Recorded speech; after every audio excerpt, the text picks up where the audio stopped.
न हम सफर न किसी हम नशी से निकलेगा, हमारे पांव का कांटा हम ही से निकलेगा। और वतन की रेत मुझे एड़ियां रगड़ने दे, मुझे यकीन है पानी यहीं से निकलेगा। ये कुमरौली की तारीखी सरजमीन है। हमारे यहाँ उत्तर प्रदेश में ये बताया जाता है कि कुमरौली में तो परिंदे भी पढ़े लिखे होते हैं। ये दानिश्वर लोगों का गांव है और मैं इस मिट्टी पर आकर के आपसे एक बात कहना चाहता हूं साथियों, कि पूरे बिहार में बदलाव की एक लहर है।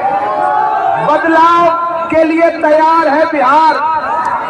एक नौजवान मुख्यमंत्री तेजस्वी यादव को चुनने जा रहा है बिहार। ऐसे में यहाँ हजारों हजार की तादाद में मौजूद साथियों से इतनी गुजारिश करूंगा कि इस चुनाव में एकजुट होकर के महागठबंधन को जिताने का प्रयास करिए, कोशिश करिए। आपका जो विधायक है वो नकली दवाइयों का कारोबारी रहा है, गुंडा है, गुंडा गुंडा।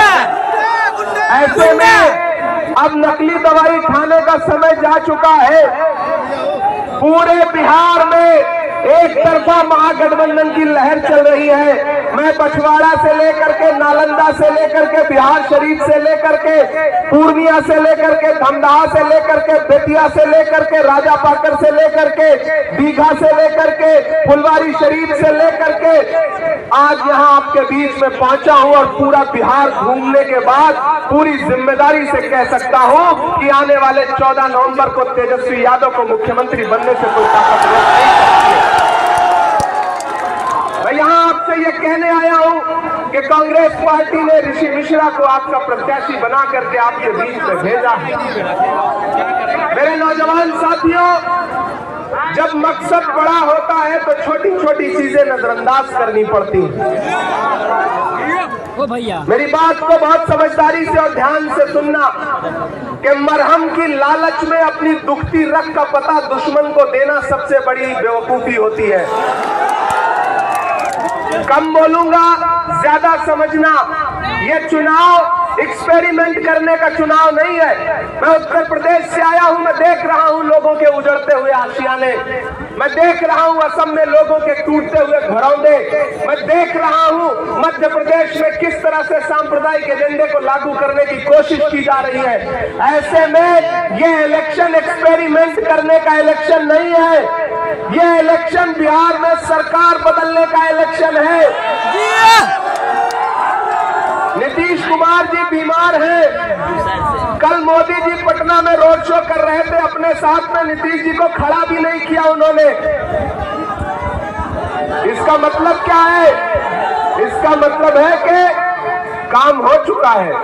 भाजपा समझ चुकी है कि नीतीश जी जा रहे हैं, भाजपा जा रही है, इसीलिए नरेंद्र मोदी जी नीतीश कुमार को अपने साथ खड़ा भी नहीं कर रहे हैं। वरना पटना में रोड शो हो और नीतीश जी जो एनडीए गठबंधन का चेहरा हो सकते हैं, उनको नरेंद्र मोदी अपने साथ में खड़ा भी नहीं कर रहे गाड़ी पर। इसका मकसद क्या है? मेरे भाई मुझसे मीडिया के साथियों ने कहा कि नीतीश जी के बारे में आप क्या कहेंगे। हमने कहा मैं जब से बिहार आया हूं भोजपुरी का एक गाना सुन रहा हूं कि बहुत समझदार लोग हैं ऋषि भाई आपके यहाँ। ये बिहार है साहब, ये उड़ती हुई चिड़िया के पर पहचानता है। अगर दिल्ली में बैठ करके गुजरात के व्यापारियों को ये लगता है कि वो बिहार को दिल्ली के रिमोट कंट्रोल से चलाएंगे तो ये नहीं होगा। बिहार को बिहार की जनता चलाएगी, यहाँ के नौजवान चलाएंगे। उन्होंने पूछा कि नीतीश जी के बारे में क्या कहेंगे। मैंने कहा भाई भोजपुरी का गाना है कि छन छन बदले तोहरे मिजाज रजऊ धोखेबाज रजऊ। एक तरफ भाजपा खड़ी है जिनके पास झूठी बातें हैं, जिनके पास झूठे नारे हैं, और एक तरफ महागठबंधन खड़ा है जो अपने मैनिफेस्टो में क्या वादा कर रहा है कि जैसे ही महागठबंधन की सरकार बनेगी हम बिहार के हर परिवार के एक युवा को नौकरी देने की वादा करते हैं। यहाँ एक नौजवान साथी पोस्टर लेकर के खड़ा है कि स्टेडियम कब बनेगा। ये मेरे नौजवान, ये मैं जज्बे को सलाम करता हूँ इस नौजवान के। बहुत अच्छा सवाल है। जीवेश मिश्रा ने स्टेडियम बना के नहीं दिया, उनको हरा करके घर बैठाओ, ऋषि मिश्रा को जिता करके असेंबली पहुंचाओ, यहाँ स्टेडियम बनेगा। स्टेडियम भी बनेगा, लाइब्रेरी भी बनेगी, स्कूल भी बनेगा।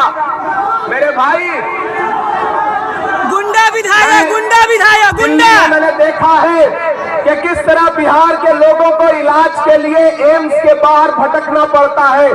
कांग्रेस पार्टी और महागठबंधन क्या कह रहा है कि हमारी सरकार बनने दीजिए, हर इंसान को 25 लाख रुपए का इलाज का बीमा देगा महागठबंधन कांग्रेस पार्टी।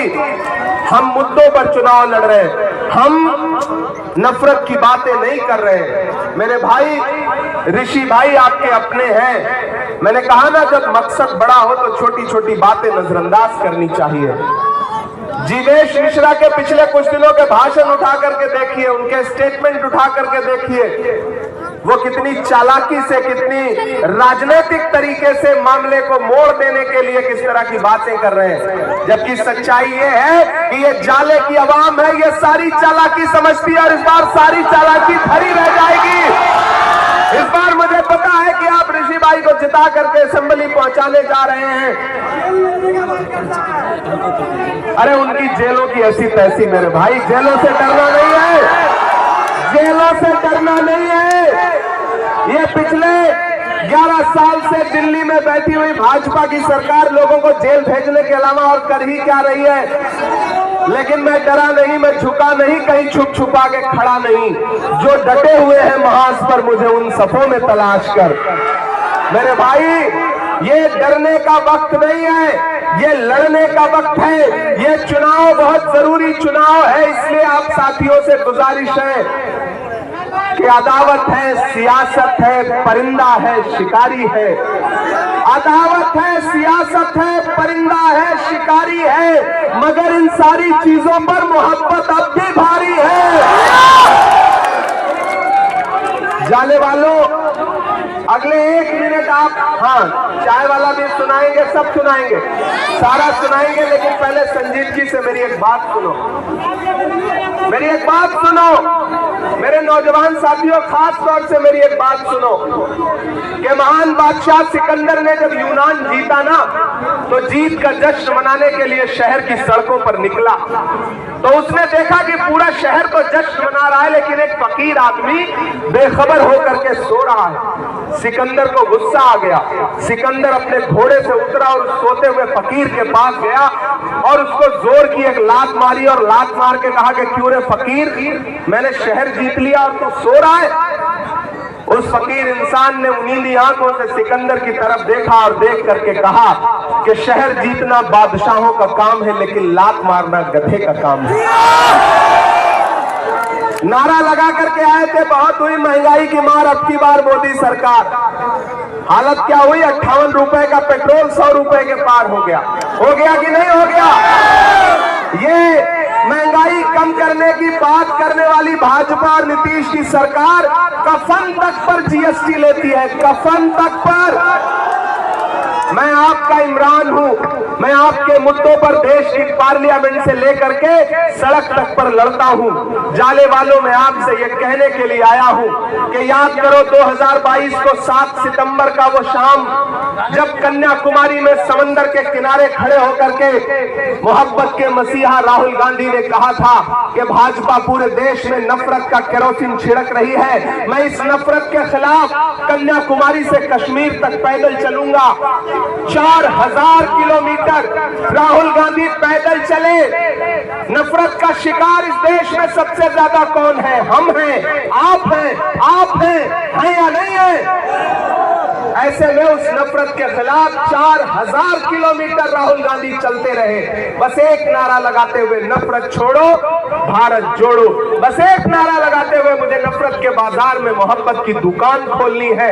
मैं चला हूं राहुल गांधी के साथ, जब मैं उनके साथ कंधे से कंधा मिला के चलता था तो मुझसे मीडिया के साथी कहते थे कि इमरान साहब आप शायर पहले हैं, सांसद बाद में हैं, राहुल गांधी के साथ चल रहे हैं, क्या कहेंगे? तब मैं कहता था कि जो हर जालिम से टकराएगी वो आंधी बनाऊंगा, जो हर जालिम से टकराएगी वो आंधी बनाऊंगा, नए अंग्रेज आए हैं नया गांधी बनाऊंगा। हमने देखा है राहुल गांधी के माथे का बहता हुआ पसीना, हमने देखा है राहुल गांधी के पैर के छाले। मेरे भाई, आप तो इस बात